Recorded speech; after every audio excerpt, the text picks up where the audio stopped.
My kindergarten class had just been excused for the day, and so we shuffled along behind our teacher, 2 columns holding hands with our partner.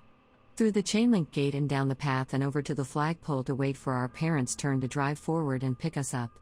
Mom was finally there in her baby blue Mercury, and I dashed to the car like I always did. Being around people made me anxious, and going home often felt like cold water on a sunburn. Usually, Mom and I would talk about my day, or we'd just listen to music on the short drive home. This time, though, she told me that she had had a little run-in with what she believed was one of my friends. We rarely spoke about my friends as they'd never caused a ruckus. I was doing laundry today and had just put yours away in your dresser. I turned off your bedroom light and went to get another load. I came back down the hall with some towels and your bedroom light was back on. I put towels away and turned your light off again.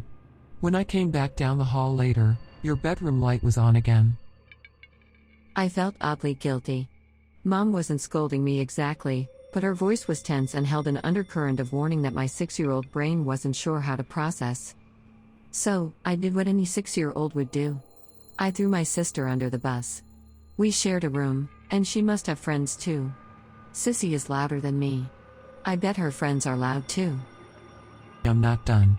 I walked back into your room, turned off the light for the 3rd time, and said, "Now leave this light off."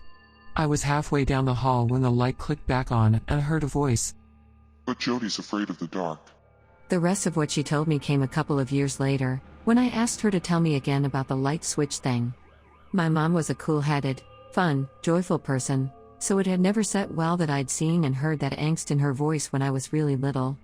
She told me then, I went back and planted myself in the middle of your room. I looked to the 4 corners and told them, I am Jody's mother. I take care of her. Her father takes care of her. Now, leave the light off. I turned off your light again and it stayed that way. I imagine it was unnerving to be challenged in her own home by a defiant spirit, even ones whose intentions were good. I bet. That would definitely stick with you for a while.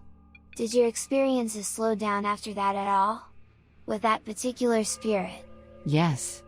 That's actually the only extra friend I recall. My one and only pal from earliest memory was named Terry. Terry was male or female depending on who I needed or wanted to engage with. There were lots of spirits that wandered in and out of the house. As an adult, I'd compare it to a lay-by along a less traveled highway where spirits might chat with my folks or, most often, kept to themselves then quickly moved on. My parents were the first and only owners of their 1957 Rambler home where they lived until their deaths. All of the activity in our home was brought in and explored by my folks and, as a result, by us kids, with mixed results. My brother, 5 years older, absolutely hated everything about it and couldn't wait to move out. My sister, 16 months my senior, chose to ignore most of it and grew up with an amazing academic record and a solid footing in the material world. She eventually found an inroad to help her assimilate the unique qualities of our family. This sounds like a very unnerving situation. I'm glad she was able to confront it and lay down the rules. And to have her wishes respected.